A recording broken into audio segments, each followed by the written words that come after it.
Well, a lovely day down here today. Thought you might like a look at the inside of that modified ITT record player I've just done. It's a KA 1025, and originally it had a Garrard deck, but somebody had been in there before me and well and truly buggered it up. So I was going to dump it, and I then remembered that I had a BSR deck, which was a bit newer, up in the shed hidden away.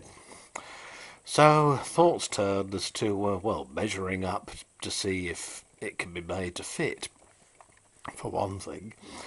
Because I thought, well, there's no reason why they should be the same size, because after all, BSR and Garrard were arch rivals back in the day, weren't they? And no, it wasn't too bad a job, though the fixing centres for a BSR are different. You can see I've had to move.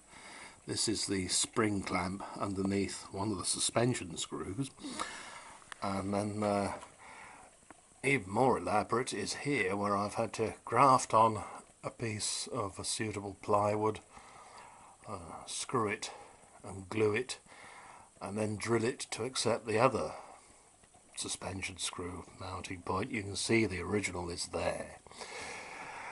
Well, that was that. Well, that's got the mechanical bit done, if you like. But there was still quite a lot to do, because the Garrard deck had a shady pole motor like this, but it formed a transformer.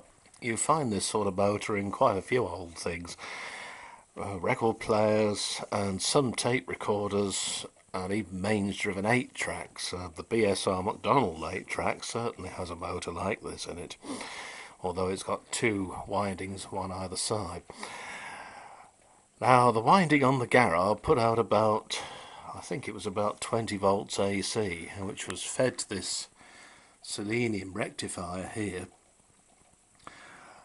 after passing through an auxiliary fuse up here. So, of course, as you can see, the BSR motor, well, it hasn't got that winding on it. So I've had to find a transformer that's suitable to run the amplifier.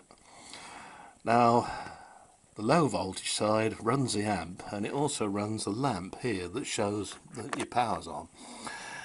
Interestingly, this fitting here, the bowl actually screws into, you can find in Philips machines.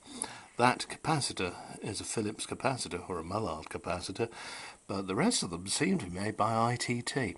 It's a very odd mixture of ancient and modern, this is, because there's your selenium rectifier from before the days of germanium or silicon diodes.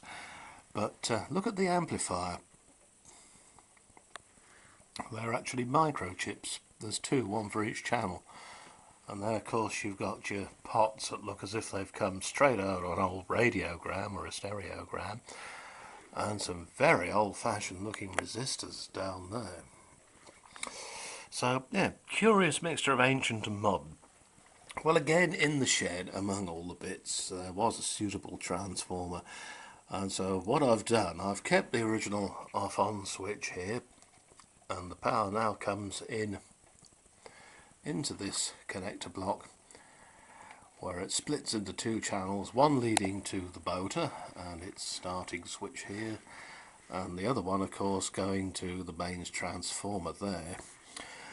And there are two output tappings. Connecting across the two yellow wires gives you round about 35 volts, something like that, quite a lot. But there's a black wire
BSR deck, well, it would have been quite a lot of trouble to fit the Garrard cartridge.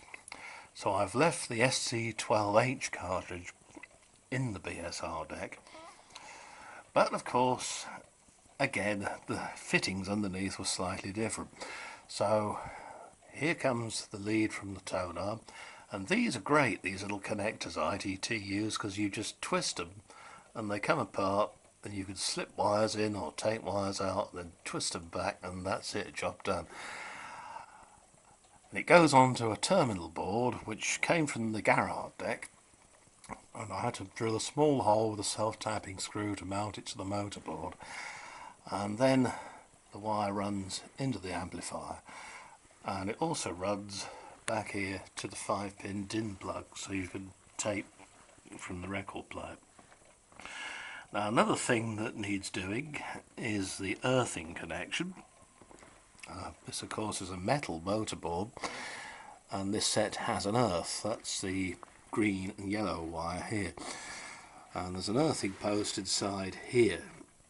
It's very important that this is all connected with a mains voltage machine, because you're speaking, well, where I live, I measured it the other day, it's 247 volts, so it's more than enough to give you a quick ticket into the next life, shall I say. So very important, earth it all properly, quite apart from anything else.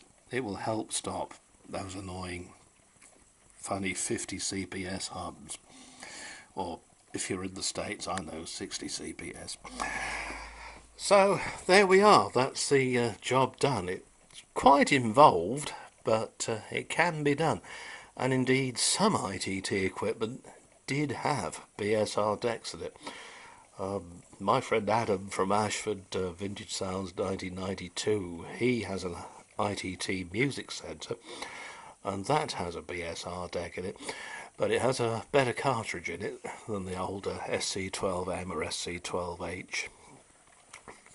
But yeah, nice piece of kit, and well worth saving. It did, as I say, seem a shame to just throw something like this out. Well, I don't know, what can one say? They're saying on the radio today that they've received information that Muslims were going to blow up a train, passenger train, on the line from Toronto to New York. It sounds like a long old way, that does to me. But yeah, I don't know. And what with them blowing up the Boston Marathon, it seems, how many more indications do people want that it's a horrible thing, isn't it? All this Islam. And just look at the part of the world it comes from. They're always blowing each other up, for heaven's sakes. Anyway, on that slightly cantankerous note, see you soon.